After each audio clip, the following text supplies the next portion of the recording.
Everybody loves a hero. People line up for them, cheer them, scream their names, and years after, they'll tell how they stood in the rain for hours just to get a glimpse of the one who taught them to hold on a second longer. I believe there's a hero in all of us that keeps us honest, gives us strength, makes us noble, and finally allows us to die with pride. Even though sometimes we have to be steady and give up the thing we want most, even our dreams. It's clobbering time, but it's all time for Nevix to rise up. Navi armed and dangerous again, and soon to be again. Terra excited for 100 Thieves, they let the devil out, and they apply the damage. The clutch factor's hair critical's looking low. TTK finds the slice, the dice, and the sword. and they've run out of energy. Infidel, can he hit it? But I believe that he can. Unbelievable stuff from Bergeron.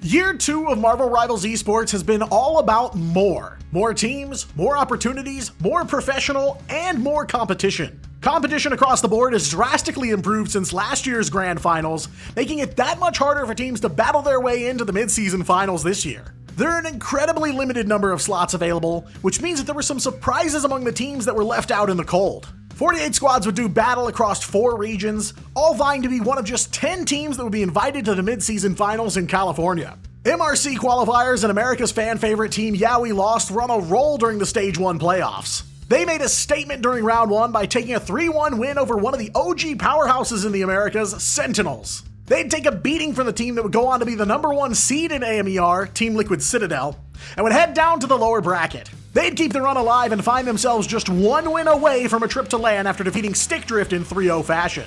But the team standing in their way next was yet another powerhouse in 100 Thieves, and YWO would be eliminated from the tournament with an 0-3 loss. The EMEA region has been one of the toughest thus far, with Navi and Virtus.pro cementing themselves as some of the strongest squads across all of Marvel Rivals. But it was the third EMEA partner team that many eyes were on, Team Heretics. They were down in the lower bracket of the Stage 1 playoffs after an incredibly close loss to Virtus.pro 2-3. They fought tooth and nail against Shikigami in an elimination round and managed to survive with a 3-2 win. But the final obstacle standing in their way was the new RAD roster. And try as they might, the Heretics would take a shocking elimination here, just barely missing out on their first trip to LAN. And with Oceania and Asia combining into one united Pacific region for playoffs, it was anyone's guess who would score an invite. Gen G were the out-and-out favorite to win the stage, but the second invite would turn into an all-out battle between Reject and unsigned Team XOXO01. EXO took an early loss to Gen G and were forced to play through several lower bracket rounds, and some matches they were never expected to win. They took a dominant 3-0 victory over AAAD, but many thought the bell tolled for them as they went up against Zero Tenacity in the lower bracket semifinals. But EXO would somehow persevere, eking out a razor-thin 3-2 victory and also putting themselves just a match away from LAN. But their final opponents were Reject, a team that had beaten them back in the group stage 2-0. EXO would manage to steal a map off Reject this time around, but a single map would be all they'd get, and Reject would secure the final pack LAN slot. But these heated battles and budding rivalries were only the beginning, merely the first steps in a much longer journey. But you can't overlook the success these teams had already found, cementing themselves as some of the toughest players in their respective regions. But they were far from satisfied with that, and these teams would take the next steps on their journey, and rivals would descend on the City of Angels. Welcome to Los Angeles, California.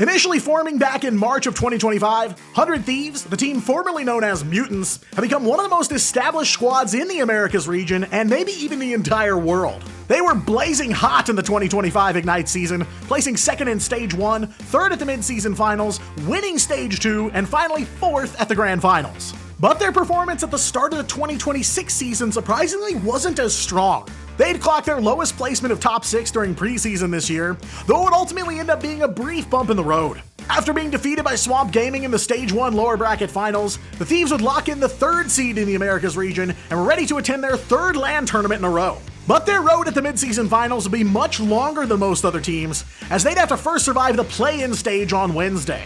But considering the rapidly increasing level of competition across the board, the question for 100 Thieves was, could this OG powerhouse still stand tall in this new landscape? Could this old dog indeed learn some new tricks? Now, Piggy's able to escape using a diamond form, and that's a huge ult on the back line. Can they clean that up? Self's gonna find two on a Brownie and Sung-Hoo. The retake might come in here in just a moment. TTK committing with the Heavens Descent, and all of them fall. This should be it. Overtime ticks down. But he's underground with the piece they've been coming through as well with Self's Meteor That was sick. That was such a sick combination. Feast into Meteor Reps. Could be a big Eye of Agamotto as overtime is ticking down. And there it is. Bang! It finds a ton! TTK is able to take out the whole team. The Thieves are back in full force, proving that they were ready to blast their way out of this play-in stage and into the playoff bracket. They dispatched Reject with an unceremonious 2-0 victory, requiring just one more win for them to punch their ticket to the big show. But standing in their way, a team that knew a thing or two about play-in stages, and a team that knew a thing or two about winning mid-season finals, Rad. Chance there, it's going to be the opportunity now. You're pumping. Glatrox is going to eventually get put out here, and it doesn't find anyone just yet. Finally does connect with Winnie. Millennia goes down on the backside, and all the meanwhile. Through it here, and just like that, not getting any value from that vertical ult of the Rocky Raccoon, and the C up and Smash finally gets those final picks. Smash finds another. Two are going to be down. Make it three, and 100 Thieves falling away from the point here now. It's Rad, surely. Now, this wasn't the same Rad that had won last year's midseason finals, but they were already proving to be just as deadly, taking a stunner of a map 1 win over the Thieves. And though Rad were living up to their motto and going wild, the Thieves were about to steal the stage. But the land dream is still alive for Rad to get to the main stage. Vinny gets frozen middle, clobbering time no more. Time's out, iced out as TTK slams up down. Connection on the crazy kitty, the MVP to get the dream done. Dice of the sword, it's all the legends of 100 Thieves showing why they're the icons here in LA. The hometown team find three and find their way. 2 nail-biter maps in a row, and 2 absolute heartbreakers delivered to Rad. But Thieves managed to draw them off the mission vehicle at the end of Museum of Contemplation to tie things up. And on Hall of Dajalia, they were able to find the stop just in time, then put the pedal to the metal to wrap up the series in 2-1 fashion. And with that, the Thieves had paid themselves a trip to the main stage starting from day 2. But the trials and tribulations were far from over.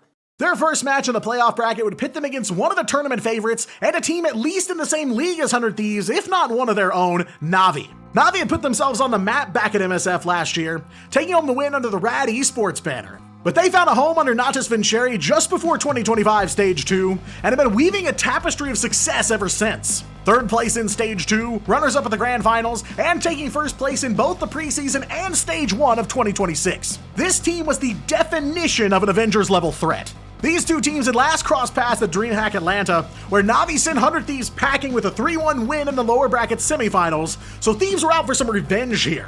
Not only that, but this would be the first time that 100 Thieves would play against one of their former superstar players, Terra. Terra had jumped from the AMER ship to sign with Na'Vi, so it was a bittersweet moment for the Thieves to reunite against their former teammate. I want to make a remix for Tyre. He has to finally go to McDonald's eventually. He's got to go. Tell those their strategy. Now it's a little bit disjointed for that side of 100 Thieves. Self gets deleted in the middle of his ultimate. That storm shut down. What? Not anymore, no. Yeah, Jerky finds Zap and the rest comes back from Terra, so the trade is just too valuable. I don't even know if they can get there. They've got to get there fast. They do not! And that is going to be a win here from Na'Vi. Certainly not the result they were looking for, but far from impossible for them to run it back from the lower bracket. And their first opponents in the first round of lowers would be the last remaining team fighting out of the Pacific region, Gen G, who made their name as Chopper Mag last year at the Grand Finals. The undisputed kings of the Pacific region, dominating since day 1.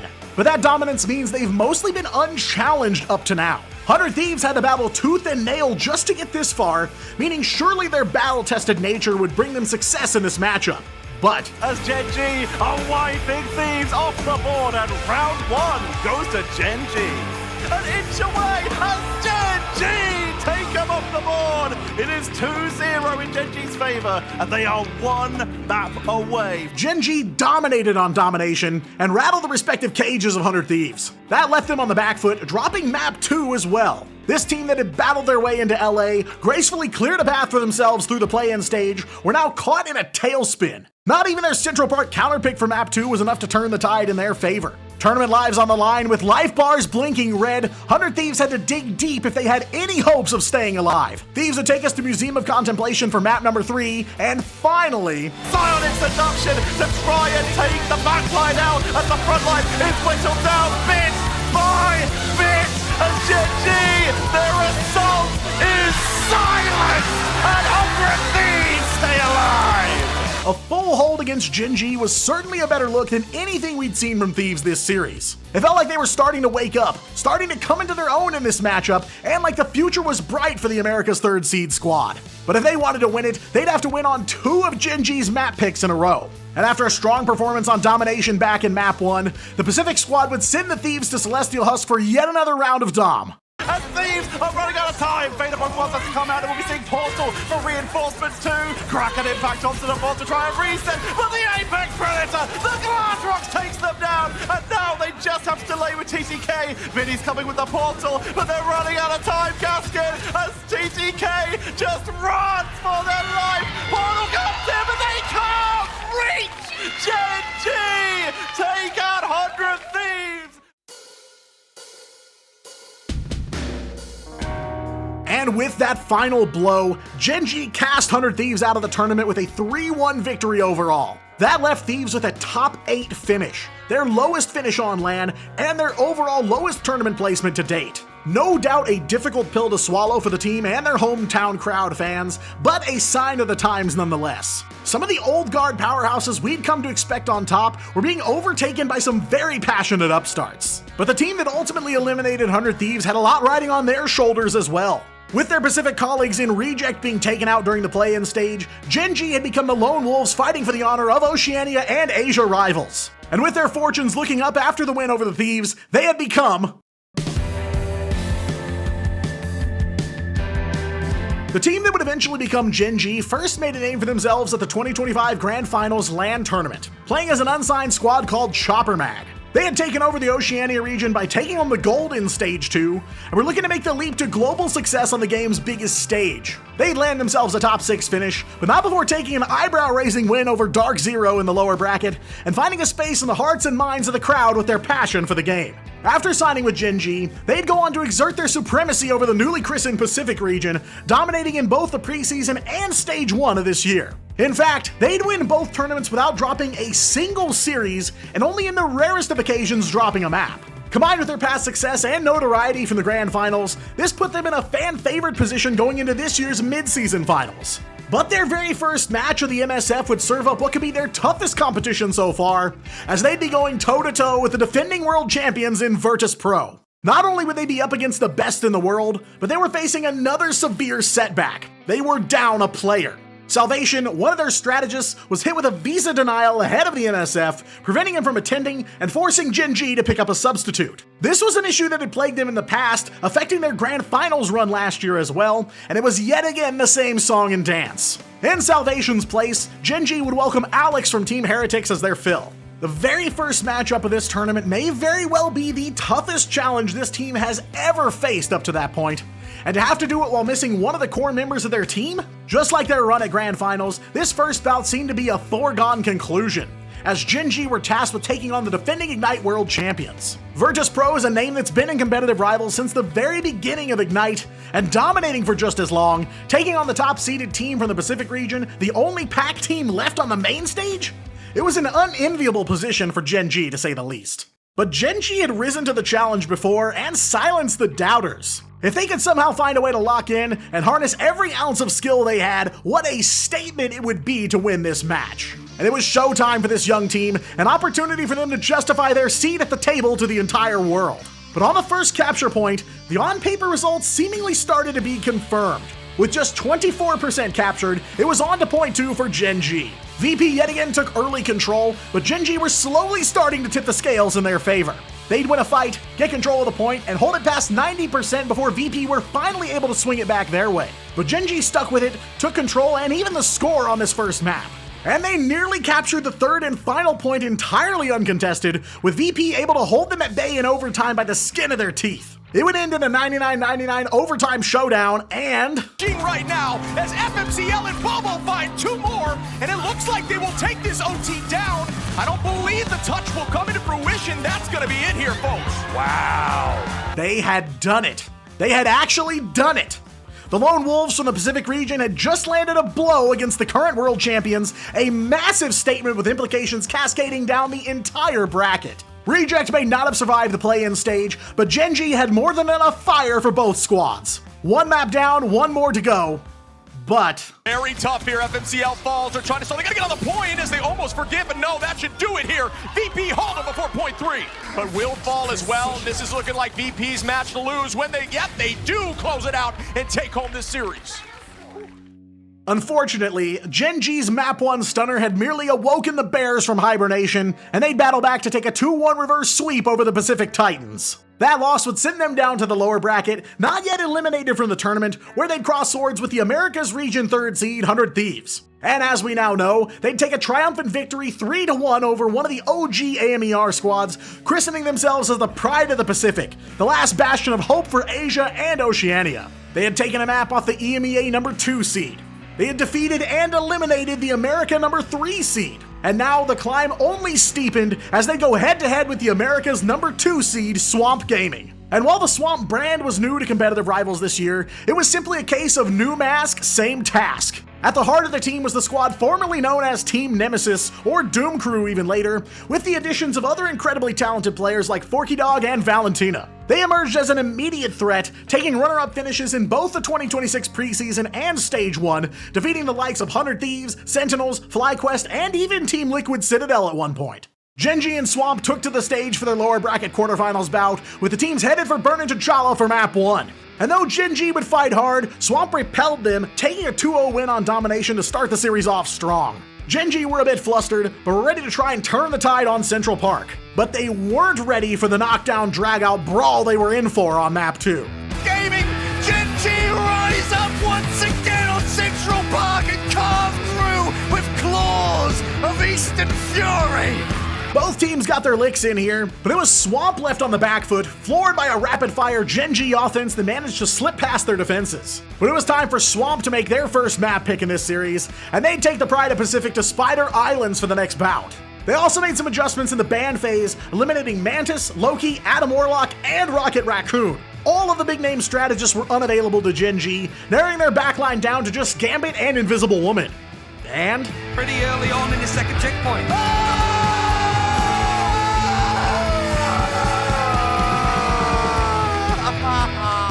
danger. Swamp left them reeling after a comeback win, and Gen G were now hanging on by a thread. Last life, health bars low as the map pick returned to Gen G. They selected Convoy and chose Midtown as the next stage of this bout. This was the very map that Chopper Mag defeated Dark Zero on back in the Grand Finals last year.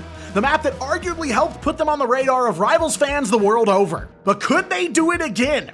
Could they create another miracle on Midtown, just as they had done before? Backline for Gen G, but they don't have the staying power on the point. Alex is going to have to try and make it work themselves, but going up against all of this biomass, Swamp Gaming stand tall, stand proud, and stand ready to advance in the brackets! They had traveled so far, fought so hard, and yet again, cut down just as their run was truly starting to heat up.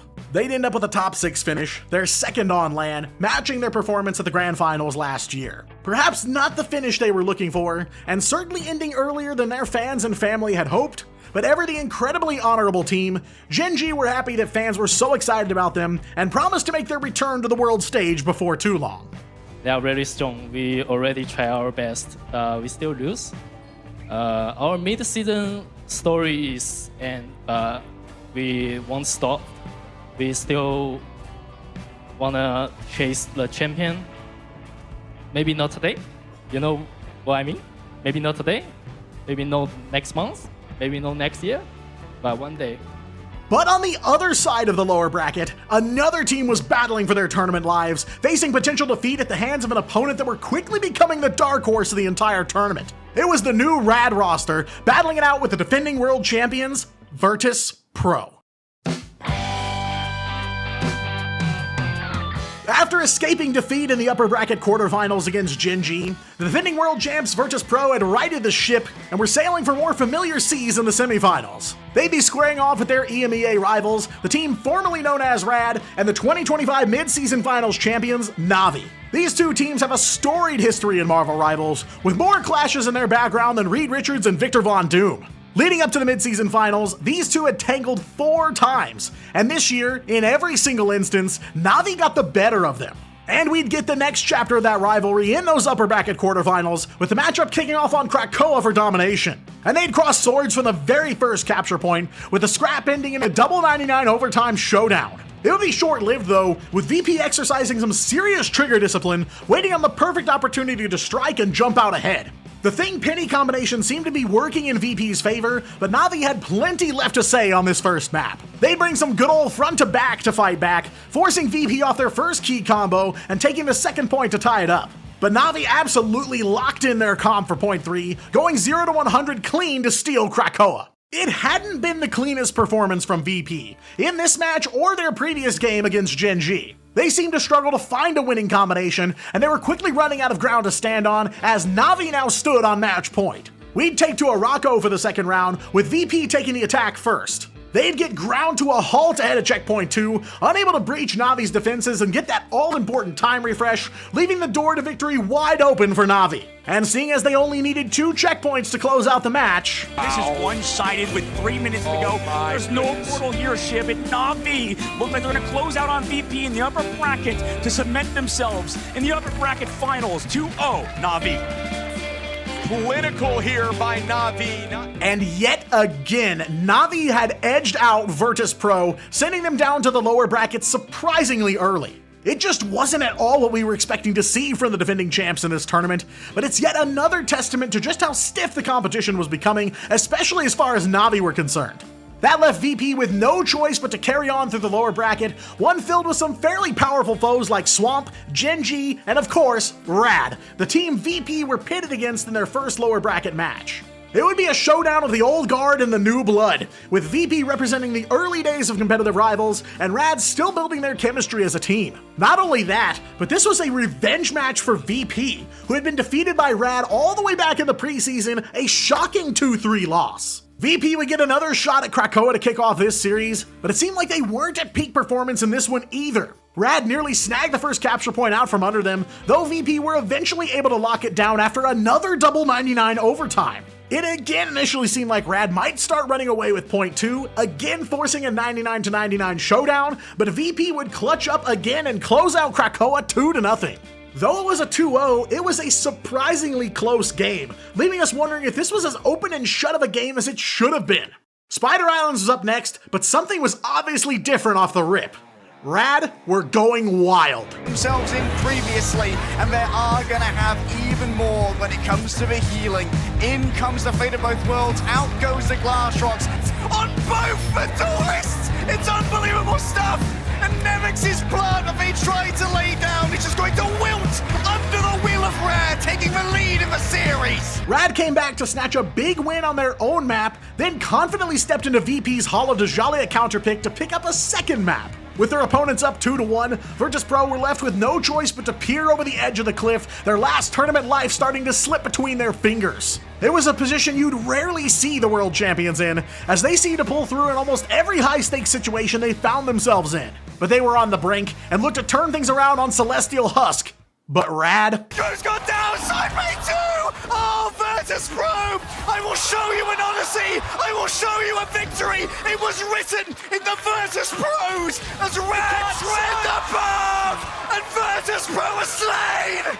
VP's run would end with a last gasp in the lower bracket quarterfinals, with Rad being the only team celebrating afterwards. A massive win for them, but a surprising upset for Virtus.pro. The Bears ended their LAN run 1-2 with a -3 map differential overall. In what should have been a comeback for VP, telling some of the young guns to take a seat, this new Rad roster had gotten the better of them yet again. We're likely to see a comeback from Virtus.pro in Stage 2, but for now, this giant has fallen.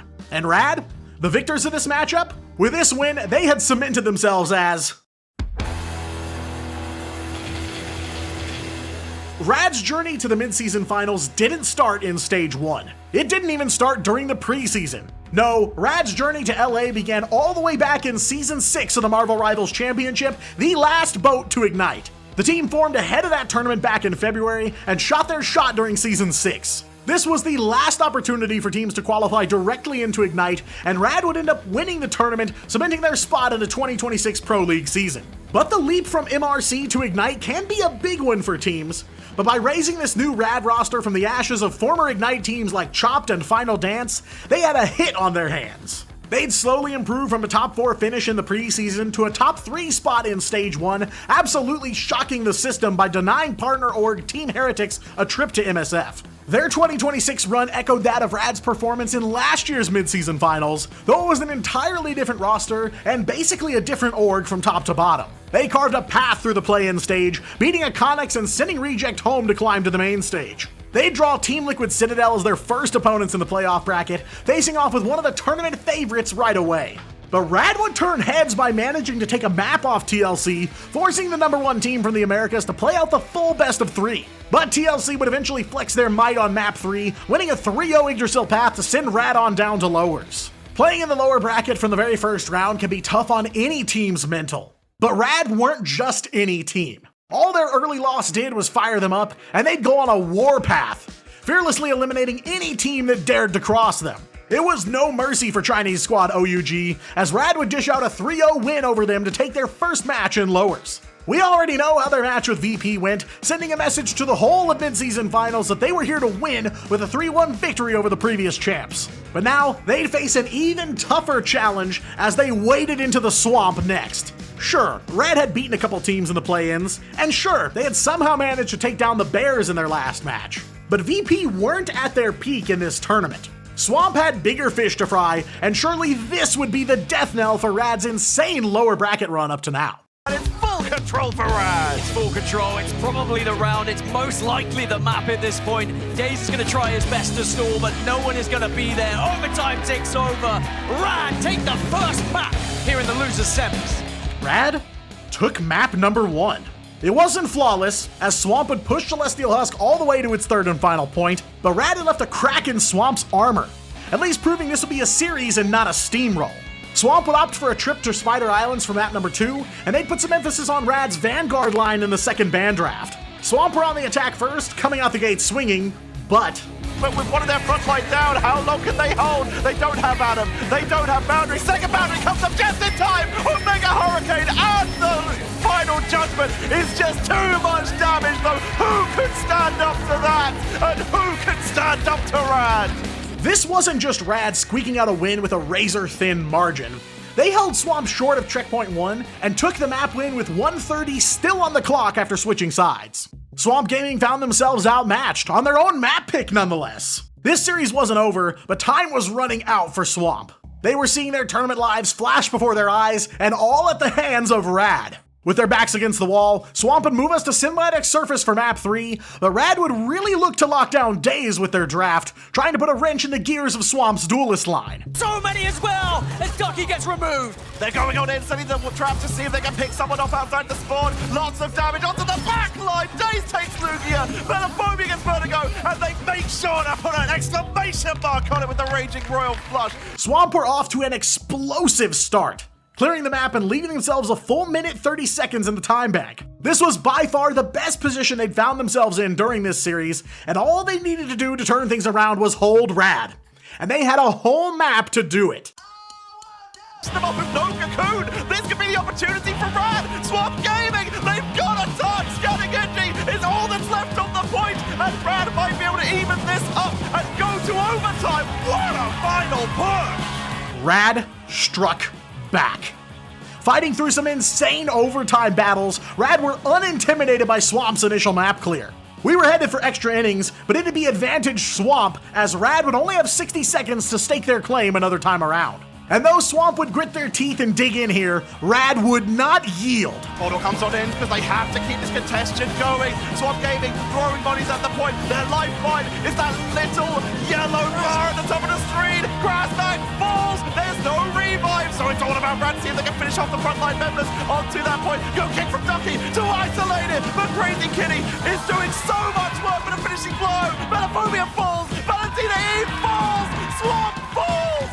As Rad will move on in the lower bracket.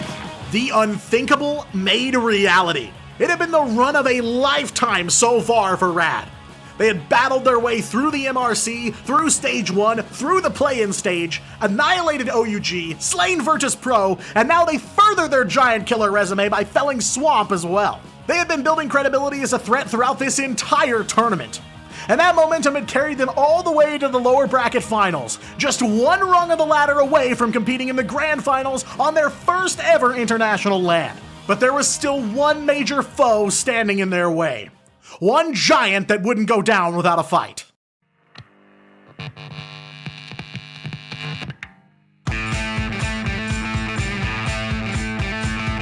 The story of Team Liquid Citadel initially coming together is one of redemption. This brand new squad, born of a collaboration between Team Liquid and Citadel Gaming, brought together the broken pieces of three former rosters: FlyQuest, Envy, and Citadel Gaming themselves. They began assembling back when Citadel affirmed their commitment to Marvel Rivals in 2026 and revealed that Polly would be the first returning member of the team. Polly would become the foundation the rest of the team was built around, and their squad was fully assembled in March of 2026. This team consisted of players from teams that were cut down in their prime, stopped short of achieving greater heights, and some talent that needed another opportunity to take the spotlight. And it didn't take long for the Americas region to take notice, with Team Liquid Citadel taking home the gold in both preseason and Stage 1. They had it out with Rad in the first round of the bracket, but walked away with a 2-1 win, forcing them to up their guard early. They'd go head-to-head with their America's rivals in Swamp in the upper bracket semifinals, a match they'd win handily with a quick 2-0. But it was the upper bracket finals where they'd finally meet their match in the EMEA #1 seed, Na'Vi. Na'Vi were carrying the EMEA torch through the upper bracket, trying to give the region its third consecutive LAN championship. But this matchup was one that we've been waiting on for months, essentially since Team Liquid Citadel first formed. These were the Stage 1 champs for their respective regions, and they'd finally cross paths on the final days of the tournament. Terror brings them in with the Apex Predator. Nero has an invisible boundary and will have to step there by themselves, but fate shuts it down. Now forcing out that invisible boundary away from the car. Cooper knows that it's just a moment of time that the Team Liquid Citadel need. Terror's already been taken down and no one's there to touch. Taken low, looking for a reset. The focus fire's solid, and now Jerky lies in wait and slams down to the ground. And Avenging Icarus fights for Terra Firma and fights for a grand finals. They're nearly at the match point. The Liquid Citadel are crumbling away, and I ask you, Americas, are these your kings? Are these your gods? Because Natas Vincere are born to win, and they remember who they are! It was the first series that TLC had lost in months. But if any team were likely to beat a powerhouse like this, it would be Na'Vi. So Liquid Citadel were bound for the lower bracket, but knew if they wanted to take this tournament home, there were still 2 full series ahead of them. And the next team blocking their path were none other than the giant killers, Rad. Rad had just done the unthinkable a couple times in a row, so it wasn't too far-fetched to believe that TLC may have been in trouble here. But TLC would get to harness the might of a hero that had been effectively permanently banned up to this series, Mantis. No team in this tournament wanted to face Mantis, who had become incredibly powerful in Season 9 of Marvel Rivals. But Rad would suffer through her presence for 2 maps. And finally, on the 3rd map of the series, Up and smash. Gonna get that clutch factor. Ice in the veins. It's the Elsa's getting it done. Energy again and again as Lugia goes down. Just like that, it's one after the other. Revenge is going to be sweet. It is best tasting in the grand finals. an incredibly clean 3-0 victory, and a getting back on the horse moment for Liquid Citadel. They were able to shake off the stunner from Na'Vi and cut down the giant killers. They'd have their rematch with Na'Vi in the grand finals, and they were ready and waiting.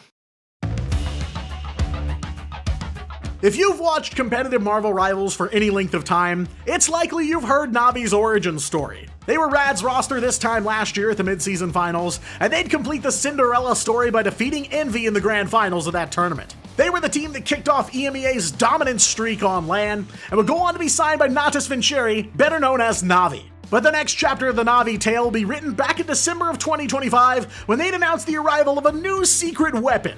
Once one of the star players for 100 Thieves, Na'Vi announced that they had signed duelist player Terra to their ranks. It was a shot heard round the rivals' world, with almost everyone immediately recognizing just how much more deadly this made a team like Na'Vi. The early days of Terra on the team were a bit rough around the edges, with the team ending in a top 6 finish in a third-party tournament known as the Mega Monthly. But in the months leading up to Ignite, the team would build some chemistry and stride into the 2026 Ignite season by taking over the EMEA region, scoring the preseason and Stage 1 titles. This also made them into one of the clear favorites to win the mid-season finals this year. It was down to AMER versus EMEA once more, just like last year's MSF. And though they were known as Na'Vi this time around, this team was reaching for the opportunity to win their second mid-season finals, their second LAN tournament overall. But for Team Liquid Citadel, the redemption story was in the palm of their hands. Players from squads that fell just short of expectations, now standing on the big stage at their first LAN together, and they were a single series away from winning it all. The prides of their respective regions, some of the most skilled rivals players on the planet,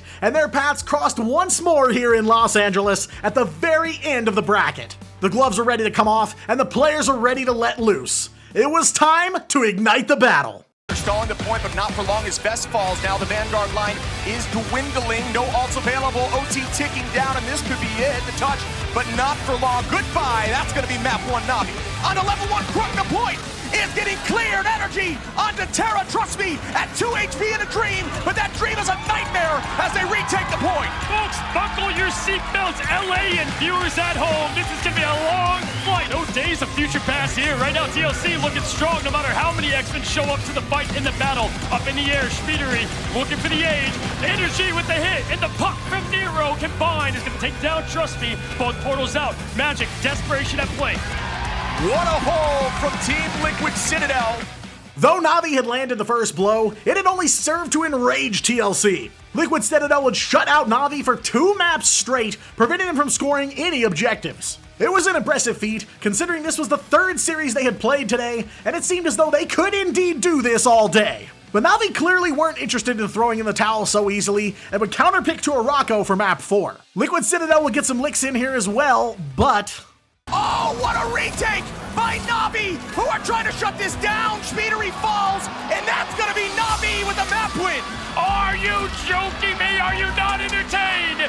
Shield quickly, boundary goes out, that could be massive. Glortrux is here, Terra drops Polly, the Glortrux goes out, that's 2, 3, Fate finds another, Polly falls, and that's gonna be the win, I believe, here from Na'Vi, who are so clutch. The final boss continues to remain on the throne. And just like that, Na'Vi had overtaken them once more. It was 3-2, match point for their EMEA foes, and the odds grew ever more insurmountable. They had gone blow for blow on Djalia, thrown everything they had and the kitchen sink at Na'Vi, and they just would not yield. There was only one game mode left, and it wasn't exactly what Liquid were wanting to have to play when their final tournament life was on the line. It was domination, the game mode that Na'Vi had yet to lose against TLC. Krakoa had been incredibly close when they crossed swords back in the upper bracket finals, and with no other game modes available, they'd counterpicked to Krakoa one last time to try and turn their fortunes around. This map would go to the final point yet again, and with TLC left dangling from the edge of the cliff. There is the dance of the Cutterfly heading towards the front line here.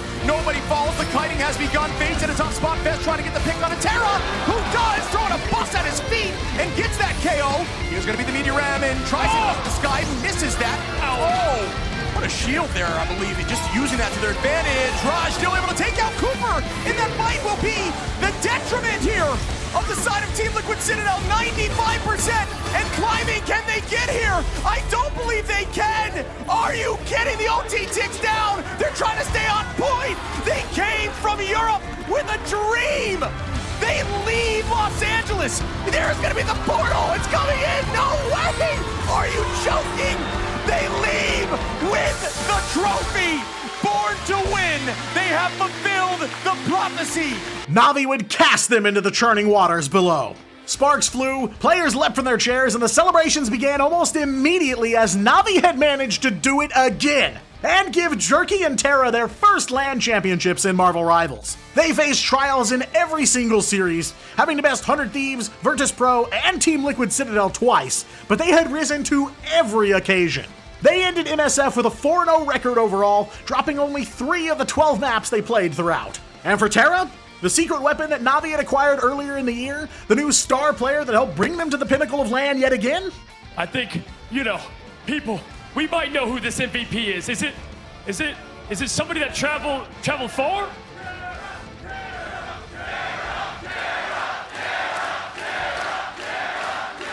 Terra is your 2026 mid-season final MVP.